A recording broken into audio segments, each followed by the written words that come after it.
Please channel ని subscribe చేయండి.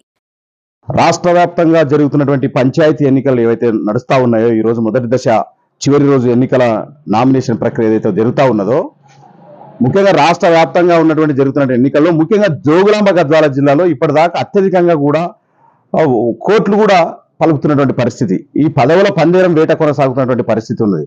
ఈ ప్రాంతంలో సీడ్ మాఫియా పెద్ద మొత్తంలో కోట్లు డబ్బులు సంపాదించి వీటిని ఒక ప్రజాస్వామ్యయుతంగా జరగాల్సినటువంటి ఏకగ్రీవాలు బెదిరింపులకు లోన్ చేస్తూ మా దగ్గర డబ్బు ఉంది మేము కొంటామని చెప్పేసి ఈరోజు పదవులు కొంటున్నటువంటి పరిస్థితి ఉన్నది.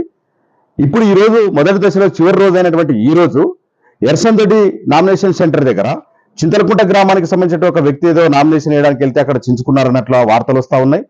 అక్కడ ఆ అభ్యర్థితో కూడా రానియకుండా లోపలికి ఎవరైతే పాట పాడినారో బయట కాపలా కాస్తూ అసలు లోపలికి రానియకుండా అట్టెట్లా మేము ఈ ఊరికి పాట పాడినామని చెప్పేసి మొత్తం అనేక గ్రామాల లోపల ఒక చిన్న గ్రామం ₹1,00,00,000 పలికింది గట్టు మండలంలో, ఒక చిన్న గ్రామం 57 లక్షలు పలికింది ఒక గ్రామం లోపల.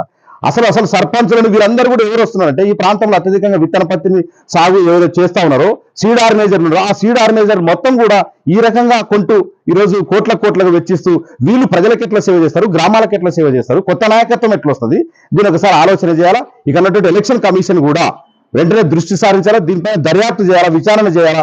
ప్రజలకు ఇష్టం లేకుండా, ప్రజల ప్రమేయం లేకుండా గుడుల పేరుతో గుడులు ఎవరు బడులు అంటలేడు, ఎవరు మౌలిక సదుపాయాలు అంటారు గ్రామాల లోపల, కేవలం గుడులు అని చెప్పేసి ప్రజలను ఒక సెంటిమెంట్ గా మార్చి అది భక్తి అనేసరికి అందరూ కూడా ఒక సెంటిమెంట్ గా భయపడి వాళ్ళందరూ కూడా మనకు డబ్బులు లేవు కాబట్టి చేయాలని చెప్పేసి ఈరోజు ఈ రకంగా చేస్తా ఉన్నారు. నిజంగా ప్రజాసేవ చేయాలని ఆలోచన ఉంటే వాళ్ళ ప్రజలకు ఊరికి సేవ చేసుకుంటూ కూడా నిలబడవచ్చు, పోటీ చేయొచ్చు. ప్రజాస్వామ్యయుతంగా ఓటు హక్కు కల్పించినటువంటి అంబేద్కర్ ఇచ్చినటువంటి ఓటుకి ఈరోజు కూలి చేస్తున్నటువంటి పరిస్థితి ఉంది. ప్రజాస్వామ్యాన్ని కూలి చేస్తూ ఇక్కడ ఉన్నటువంటి పెత్తందారులు డబ్బున్నోళ్ళు కలిసి మొత్తం కూడా భూస్వాములు కలిసి ఈ పదవులని కొంటూ ఈరోజు ప్రజలకు తీవ్ర అన్యాయం చేస్తున్నారు. కొత్త నాయకత్వాన్ని చదువుకున్న వారికి కూడా అవకాశం లేకుండా చేస్తున్నారు. గ్రామస్తుల ప్రమేయం లేకుండా కూడా ప్రలోభాలకు గురి చేస్తూ పార్టీ ముక్కులు కూర్చొని ఆ పార్టీ ఈ పార్టీ అనుకోకుండా 4 పార్టీల నాయకులు కూర్చొని మాట్లాడుకుంటూ వాళ్ళే నిర్ణయాలు తీసుకుంటున్న పరిస్థితి ఉన్నది.